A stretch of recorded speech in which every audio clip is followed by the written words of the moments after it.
You're listening to the Feed You podcast. This is episode 20.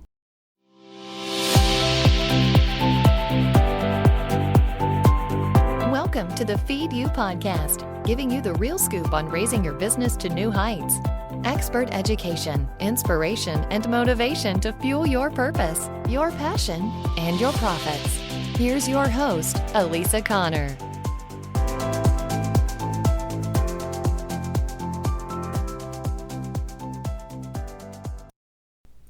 Hello. Welcome to the Feed You podcast. I'm Elisa Connor and I'm your host. And I am so grateful you're here. So we have kind of an unusual topic that we're going to talk about this week.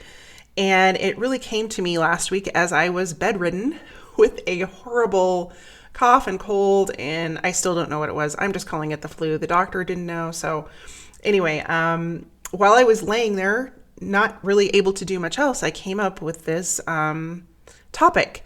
And it's a topic that I've really been learning a lot about recently, but have started my journey around energy and money almost 5 years ago. And I want to start by telling you that story. And then I want to dig into energy and money and how they relate and how we can attract and repel. And I've done a bunch of research around the science around it, and it's kind of exciting to me. So I might get a little excited and go into a coughing jag. So if I do, I'll try to edit that out. But I want to start with the story. And this is a very personal story, and it's not one that I tell very often in public because it's difficult for me. It's a difficult story to tell, and I am still very emotional about it. But 5 years ago, around 5 years ago, my dad was diagnosed with terminal lung cancer. And I had made the decision when that diagnosis came in that at every opportunity that I had to spend with my dad, I was going to be fully present. I was intentionally going to show up and be present in that relationship and not let my mind travel, not let me be distracted by other things, and just spend that time with my dad knowing that it was very limited. And I recall my introduction to energy and the power of energy very, very specifically because it centered around a memory with my dad. We were sitting in his oncologist office and he was getting a chemo treatment.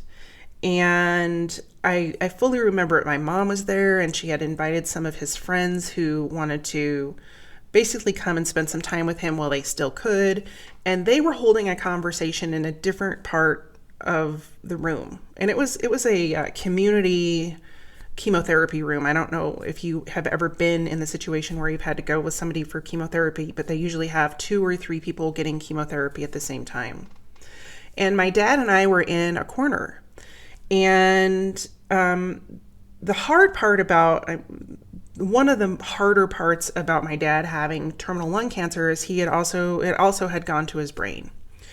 And a lot of the time I sit and wonder, how much did he really absorb when we were having conversation at the end, because he just wasn't himself. He was always really, really sharp, and he always was really good with conversation and numbers and all of that sort of stuff. And towards the end, he really couldn't do that because his brain was affected. But I remember specifically having this conversation with him, and he just looked over to me, and my dad called me Pumpkin Kid, even till I was, till the day he died. It was a nickname growing up, but he looked over at me, he goes, Pumpkin Kid, what do you think happens when you die? And it caught me off guard a little bit, because at that point I knew the roles truly had reversed from parent to child and child to parent. And I was taken off guard enough that I realized the words that started to come out of my mouth really weren't mine. And this is what I told him. And it has stuck with me because it was so powerful and because it came from a place that I was not consciously aware of. What I told him was, Dad, this is what I know. I know that when you pass away, there's no more pain. There's no more worry. There's no more consuming thoughts, all of the things that take over our life, worrying about, money and time and all the things you did wrong and your mistakes. And that is all gone because we are all energy, and you're no longer contained by your body. You don't have those constraints. You don't have those pieces controlling you. And so you have the ability to be anywhere in time and space. You have the ability to communicate without using words. And I explained it to him like it was a two-way mirror, so that he could see everything that was going on here, and he could fully participate with everyone that was going, had been a part of his life, and everybody that he wanted to keep an eye on. We just couldn't see him because he was on the other side of the mirror. But let me recant that a little bit with, we can still feel the energy. And after we had that conversation, I moved on and basically went through the grief of my father and didn't really think about the conversation too much afterwards for maybe 2 years. And then I started to learn a little bit more about energy and a little bit more about money and how the two are connected. And I heard again and again and again, because the universe will continue to give you the message until you get it, how energy is money and money is energy, and that we are all energy. So it got me curious enough to go out and start researching. And if you know anything about me personally, you know that I am not really what you would call scientific. I know just about enough science to be dangerous in a game of Trivial Pursuit. That's about it. It's not my favorite forte. My kids are brilliant at math and science, and they ask me for help with their homework, and I just go, bring me English. I can't help you with that. But it got me interested enough to want to research, is it true? I want to go and find out about energy. Is it true that everything is energy, and that if everything is energy, that money is also energy? So I went and I did a little research for you regarding physics. Now, if I had to choose a science per se to be interested in, it was definitely physics. I had a really great physics teacher in high school, and he made it easy to understand and it made it very applicable. He would put physics into the real world. And we specifically focused on what is called Newtonian physics. And Newtonian physics, really briefly, I'm going to explain, covers everything that is physical that happens in our world. So I'm sure you've heard what goes up must come down. Everything that is put into motion stays in motion unless it's interrupted. Every action has an equal reaction. All those sorts of things are Newtonian physics. And we are very aware of that. I mean, if you pick up a coffee cup, it's heavy. If you drop it, it's going to break, or it's going to fall to the ground. It's very applicable to our daily lives. So that is Newtonian physics. Now, quantum physics came on the scene quite a bit later, and it has been studied repeatedly, and there are Nobel Prize winners, and I don't want to go too deep into it, but it is newer on the forefront of physics. And it covers everything that is intangible. In other words, it covers the things that happen that we can't see because they are waves of motion or frequencies that our human eyes just can't see. And they are in motion all the time. Just like we are in motion all the time, but we can't see it. So with that commonality or that information about physics, that we have these two components. We have the physical and we have the intangible, the frequency, the motion piece of it. That intangible piece is referred to as zero-point field or the subatomic field, divinity, God, whatever you believe in. I am not here to tell you what that is.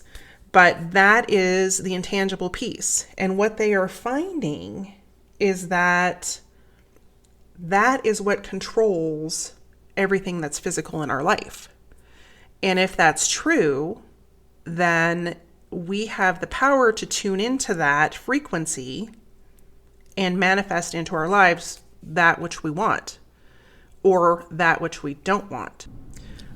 So if I haven't lost you yet, let's just take it back to the science piece of it. so that if we have the tangible and the intangible, and they're both operating together on the same frequency, they have to exist together. And if that's the case, then we have the ability to change the frequency. And so I want to talk about that a little bit because it's very sciencey in here. It's making me a little bit uncomfortable, and I hope it's not making you uncomfortable.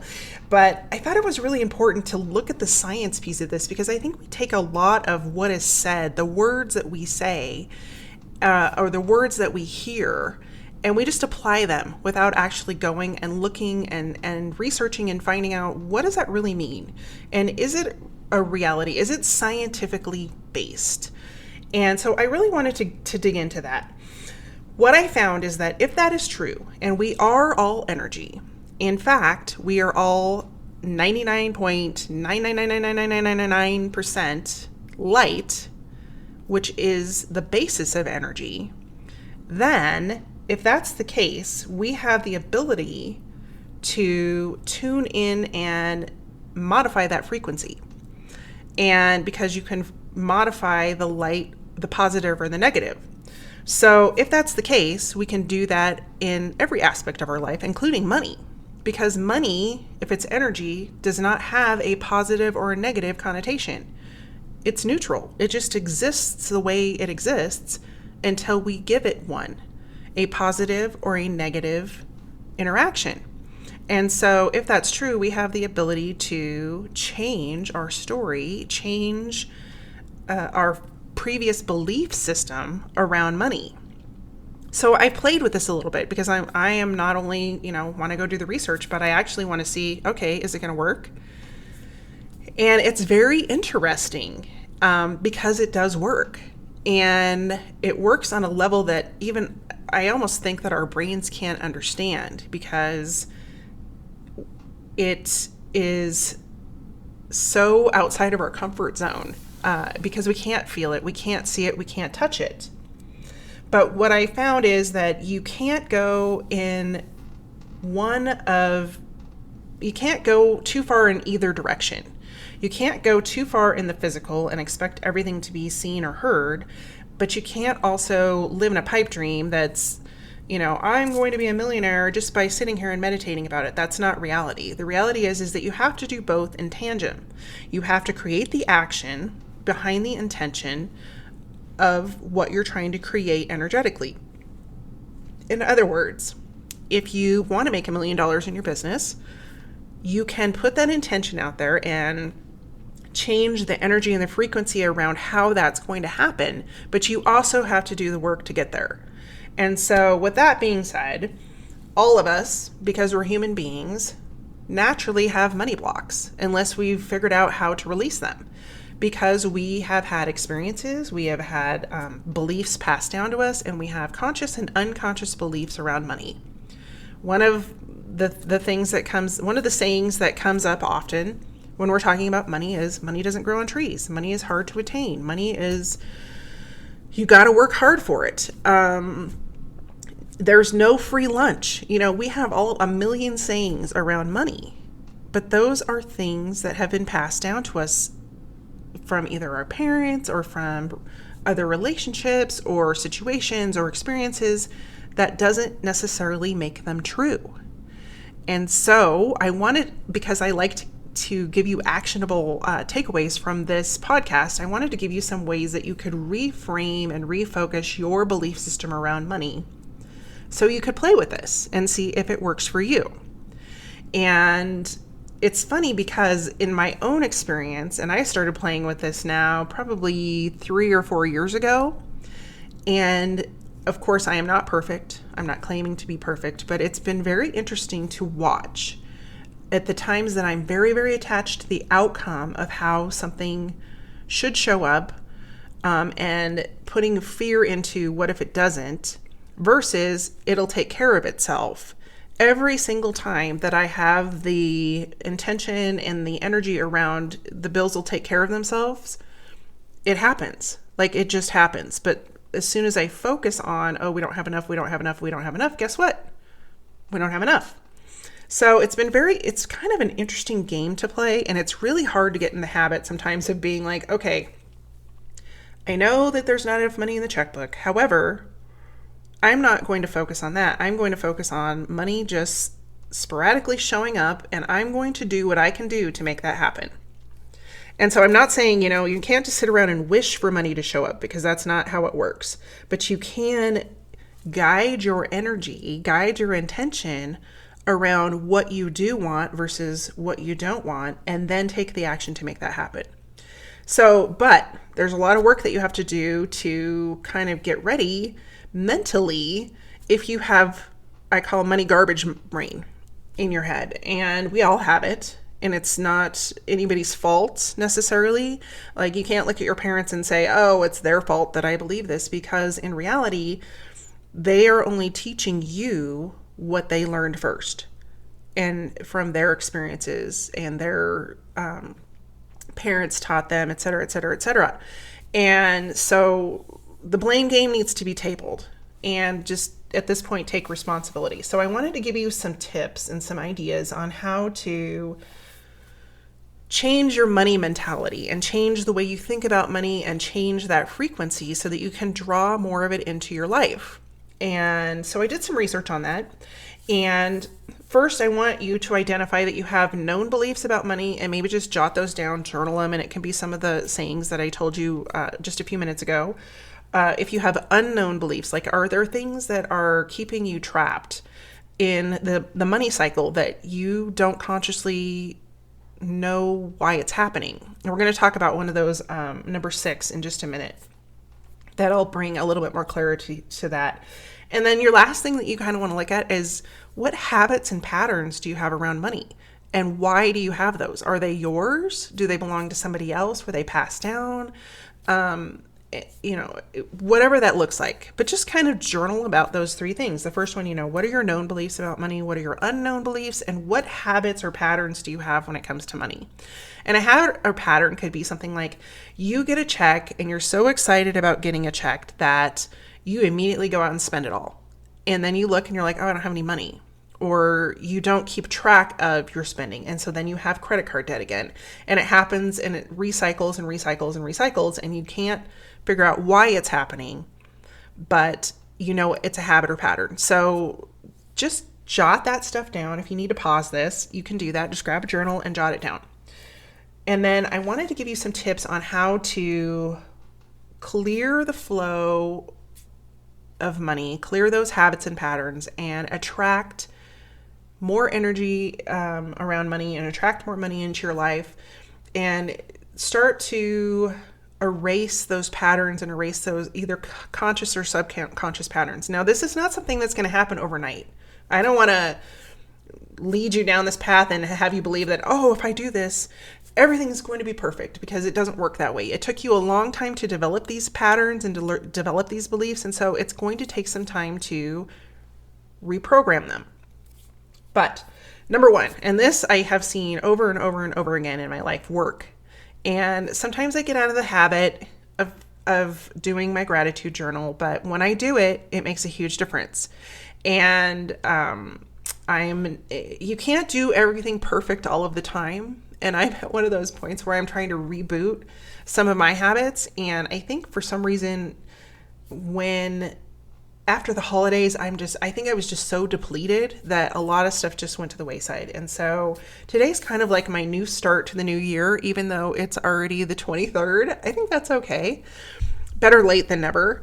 But to have a gratitude journal. And I do this right before I go to bed. I just write down 5 things that I'm grateful for that day. And if you listen to my podcast with George Carroll a couple months ago, he talks about one of the habits that he's developed is, before he even opens his eyes, he just starts saying thank you, thank you, thank you, thank you, thank you over and over and over again in his head, so that when his feet hit the floor, he's already grateful. And you can attribute that to experiences in your life, people in your life, all of the things that are easily taken for granted. The things that your body does for you every day, that you have food, that you have a car, that you have a healthy family, all of these different things. And if you start your day that way, and then you end your day with 5 things that you're grateful for specifically from that day, it keeps the gratitude flow going. Doesn't mean you have to do it every single day. You know, if you're dying of pneumonia because you're really, really sick in your bed, then no, you know, you can take a break, but make it a habit and do it as often as you can, because I have found a significant difference when I do my gratitude journal versus when I do not. So step number 1 is gratitude. Be grateful for even interactions, when you can become grateful for interactions that raise your blood pressure, stress you out, make you unhappy. When you can find gratitude in those moments, you know that things are shifting. And it is not easy. It's not easy, but be aware of that. Be aware of gratitude and always look for something to be thankful for in every situation. So that's number 1. Number 2 is to observe your current habits and how you're sabotaging yourself when it comes to money. And these will continue to come up. That's why I'm like, if you have like a little money journal you can create, and I just use these composition notebooks. You can buy them at Target or whatever your favorite superstore is, but I think they're like 50 cents. So they're super cheap. And I buy them during back to school time because I use them all the time to plan things. But have a journal. Just start documenting, you know, when you have a thought about money, especially if it's negative, but it could be positive too, because you can use both. But if it's negative, write it down so that you can kind of look at it and go, okay, well, where did that come from? And so here's an example from my own life. And I just had this happen a couple weekends ago when I was in an event. My parents had a very interesting story around money. And I always thought that my dad was more like scarcity motivated and, you know, there's not enough. And because of his upbringing, I mean, he grew up during the Depression and there was a lot of scarcity that came around that. And in reality, he was actually on the forefront of changing that story around. And it took me some time to figure out, oh, this didn't come from him. This could have been from his parents or his parents' parents. On the other hand, it's very interesting because I always thought that my mom, because she handled the money piece of it, as far as paying bills and making sure that, you know, money had been saved and all that stuff, really has a different story around money. And I catch her in it sometimes. I don't say anything because it's her journey, but I catch her in that conversation. And I realized that she spent enough time with my dad that she started to shift that mentality. But really her ingrained mentality is scarcity around money. And I have to be aware of that, and I have to be aware of how that affects my thinking, because intentional or not, she programmed that into my psyche as well. And so it's kind of like a split person. She almost has a split personality around money.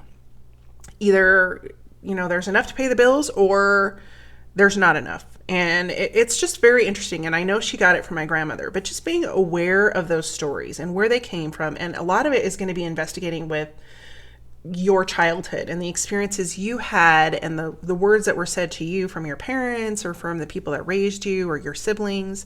And what did you internalize that you did not intend to internalize? And then just documenting it. Don't judge it. Don't just write it down and see, you know, where does the story come from? Because once you're aware of it, you'll see it in your life. And the more aware of it you become, the less you will tolerate it. And so the less you tolerate it, the more willing you are to change it. So with that being said, that's step number 3, is to document your values around money and then rewrite or shift your thinking around those that involve scarcity.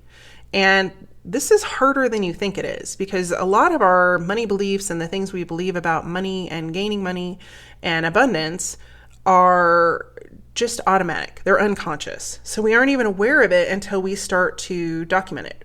So it was really important for you to have a notebook just to write these down when you think about it. You don't have to do it all day or anything like that, but just when you think about it or when you hear words coming out of your mouth. So that's number 3, is to document and rewrite those values so that they are all positive and in a mind frame that is in alignment with the energy of money and in the way that you want money to appear in your life. And then number 4 is that, and this probably should be number 1, but it didn't flow as well. But number 4 is, we all have this tendency as human beings to think that money will buy us happiness. That if we have $1 million, that everything will be perfect in our lives. We'll be able to have the house we want, the car we want, everybody will be happy. But the reality is that you've seen people, and I don't have the percentage in front of me, but you've seen people win millions of dollars in the lottery. And then within a year, they're dead broke again. And a lot of that is because their intention behind getting that money was not, they thought it was going to make them happy, but they didn't fix any of the other pieces. They didn't fix their belief system. They didn't fix, how they interact with money. They didn't fix their relationship with money. And so the other component is that we have found from studies of those people that have made millions of dollars or won millions of dollars is that they're not any happier than they were having no money. And so you've got to figure out the happiness piece first. That's really the lesson here is that, what are your intentions behind money? And if it's because you think it's going to make you happy, I'm going to pull a Marianne Williamson quote out and say, you better figure that shit out first. Excuse my potty mouth, but you better figure out what makes you happy before the money gets here. Because if you don't, the happiness problem isn't going to be solved. So I'm not saying you need to walk around being Molly Sunshine all the time, but you do need to figure out what makes you happy. And then the money will only exacerbate that happiness. Like you're only going to create more of what you've already created, is what I'm trying to say. So figure that out and search for the underlying issue of what's making you unhappy if you're unhappy, or what is making you happy if you are happy, and then do more of that. And then number 5 is to affirm the abundance that shows up in your life. So for example, I went to a seminar, this has probably been about 3 years ago, a seminar, and it was the first time I ever heard the saying, checks in the mail. And what does that saying mean? It means that it's basically having gratitude for money you haven't received yet. So if you're expecting to get paid by a new client, for example, and if you have the intention of, this could go one of 2 ways. One, they're not going to pay me on time. I'm not going to get the check. Something's going to happen. Well, guess what? That's exactly what's going to happen. Whereas if you have a payment that you're expecting, or you have a bill that is sitting there waiting to be paid, and you're like, well, check's in the mail. You know that you're telling the universe it's already taken care of. So thank you. Check's in the mail. Thank you. Because you're setting the intention around money that it's already there. And I've done this several times when we've had big expenditures come up. And for example, I guess it's been a little over a year ago, we needed a new furnace and air conditioner. I don't know if you know anything about furnaces and air conditioners, but they're expensive. And I just didn't know how it was going to happen. So I just said, okay, well, this needs to happen. We're going to put it on a credit card and the money's going to show up. Sure enough, after it was put in, I got a client and we paid for that entire furnace and air conditioner in full. It was taken care of because I set the intention with the universe and the energy with the universe that it would be taken care of. So checks in the mail is one of my favorite sayings to say to myself. And then when you get checks in the mail, say, oh, thank you for the check in the mail. And I have some clients that pay me with checks. Maybe you don't get checks anymore, but you can do this with your bank account balance too, is just to go in and go, oh, I'm so grateful my bank account balance is $10,000 or whatever your balance is. Doesn't matter what the amount is. Just be grateful. Tell money thank you. And thank you for the money. Thank you for the money. Thank you, money. I love you, money. All that sort of stuff. And it sounds a little bit crazy when you say it out loud, but the reality is that frequency raises the frequency for your money beliefs. My other favorite one comes from my friend Terry Cargilla, who was also on the podcast. And she always asks the question, how much better can this get? And this is around not only money, but abundance. So if something really awesome happens, you get a new client, you just say, how much better can it get? And that sets the intention with the universe to deliver more of that abundance. And so those are just some tips of ways that you can reframe and create affirmations around your abundance. And you can Google and find hundreds, probably thousands of abundance affirmations. So just, write your own, write what appeals to you and what really relates to your thoughts and your heart and the way you want to go forward and believe. And then this is a big one. Number 6, this is the final one, is to become aware of your fears around success. And these are also conscious or unconscious, can be things like successful people don't have very many friends.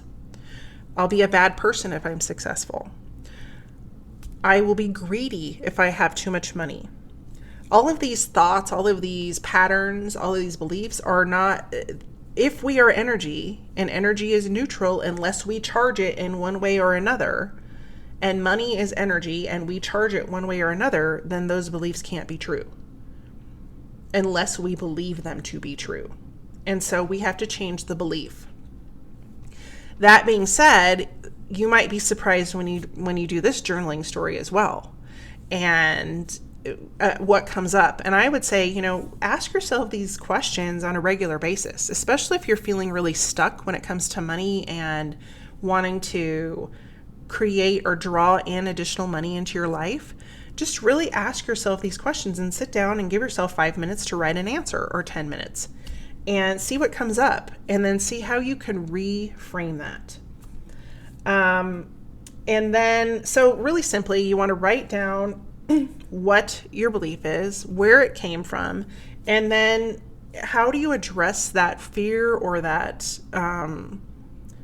disbelief around money in a positive way. So let me give you an example.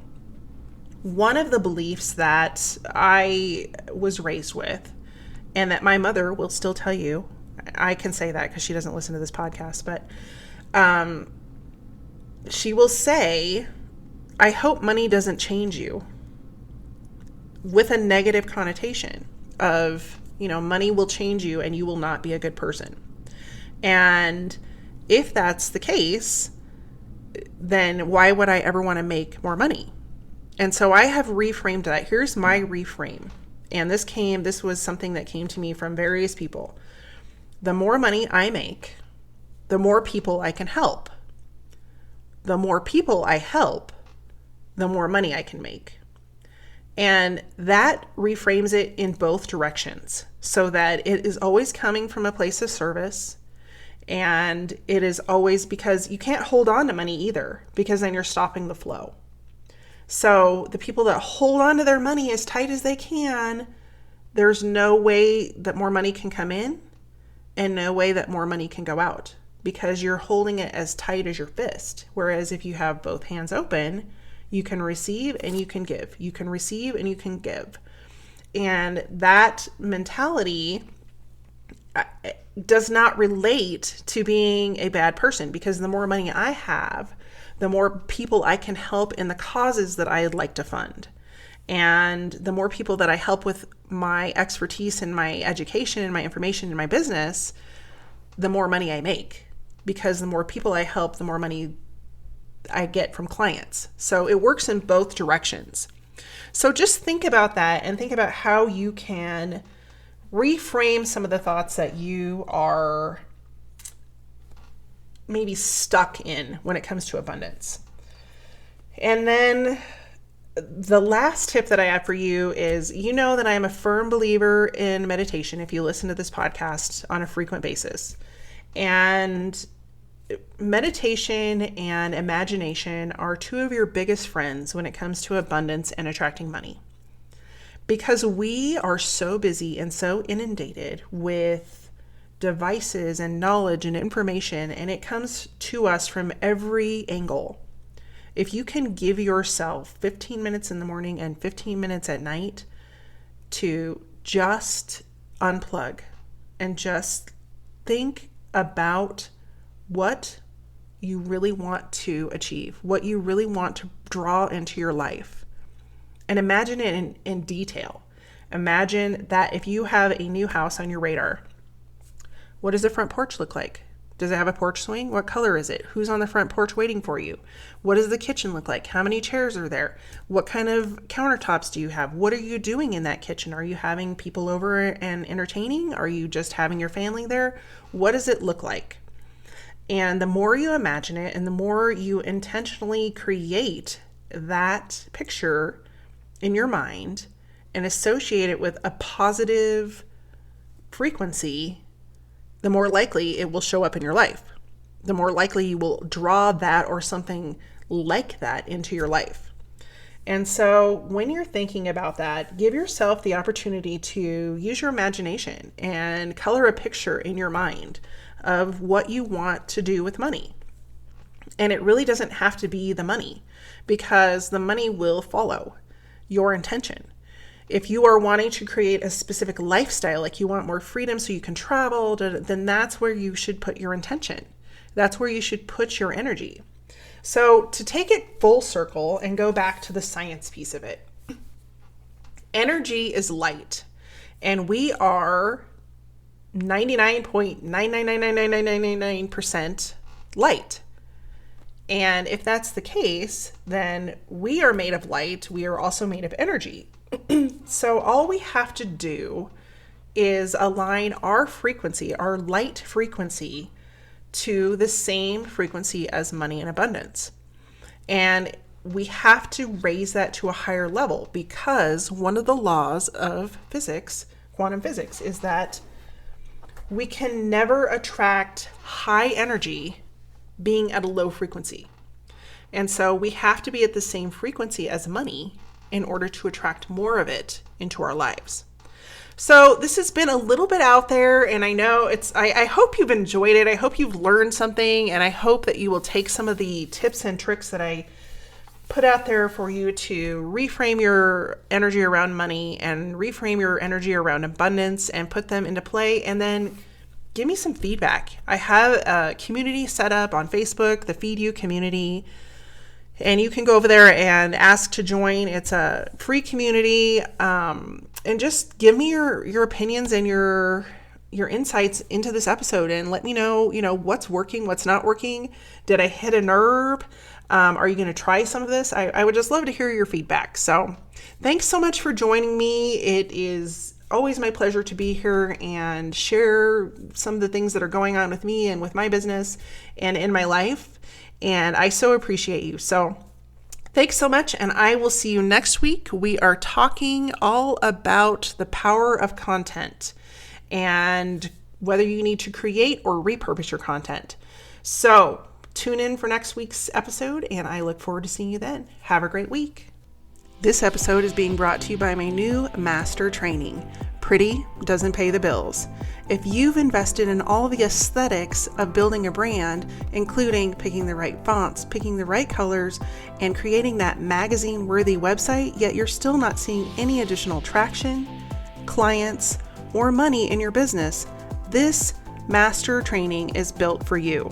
In this master training, I will cover the 3 essentials that your brand is missing in order for you to gain the traction you need, get in front of the people you need to get in front of, turn them into paying customers, and last but not least, create the business that you love. To join me for this free training, please visit my website, elisaconnor.com/pretty. I'll see you inside, and I look forward to having the opportunity to share this training with you. Again, you can find the link to join the training at elisaconnor.com/pretty.